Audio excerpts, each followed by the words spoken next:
Barbecue meat box. এটা কি meat box নাকি মিট বোল? আপনারা যদি এখনো দাফুরি বাই সিয়াম ফেসবুক পেজে ফলো দিয়ে না থাকেন অবশ্যই ফলো দিবেন, আর ইউটিউব থেকে দেখলে অবশ্যই সাবস্ক্রাইব করবেন। মিট বক্সের আউটলুক দেখে তো মনে হচ্ছিল খেতে ভালোই লাগবে। উপরে ছিল এক পিস মিট বল, আর উপরে ছিল ভরপুর সস মিওনিজ। আর দেরি না করে খেতে শুরু করলাম আমি। ফ্রেঞ্চ ফ্রাই খেলাম প্রথমে। ফ্রেঞ্চ ফ্রাইটা ওয়েল কুকিং ছিল, সম্পূর্ণ সস আর মিওনিজ দিয়ে মাখানো।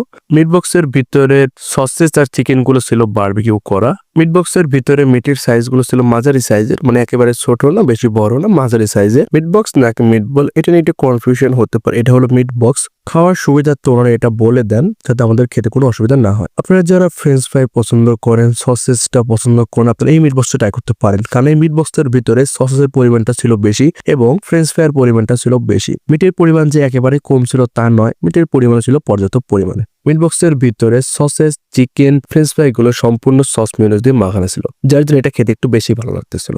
এই বারবিকিউ মিট বক্সের প্রাইস ছিল 170 টাকা। মিট বক্সের পরিমাণের কথা যদি বলি, একজনের জন্য পর্যাপ্ত পরিমাণে, কিন্তু আপনি যদি ভেবে থাকেন যেটা খেলে আপনার পেট সম্পূর্ণ ভরে যাবে, তাহলে এটা আপনার ভুল ধারণা। আপনি যদি কোনো ভিডিওতে লাইক দিয়ে না থাকেন অবশ্যই লাইক দিবেন। আপনি যদি দাফুর বাই সিয়াম ফেসবুক পেজে নতুন হয়ে থাকেন অবশ্যই ফলো করবেন, আর ইউটিউব থেকে দেখলে অবশ্যই সাবস্ক্রাইব করবেন। এক কথায় বলতে গেলে মিট বক্সটা খেতে খুবই ভালো ছিল।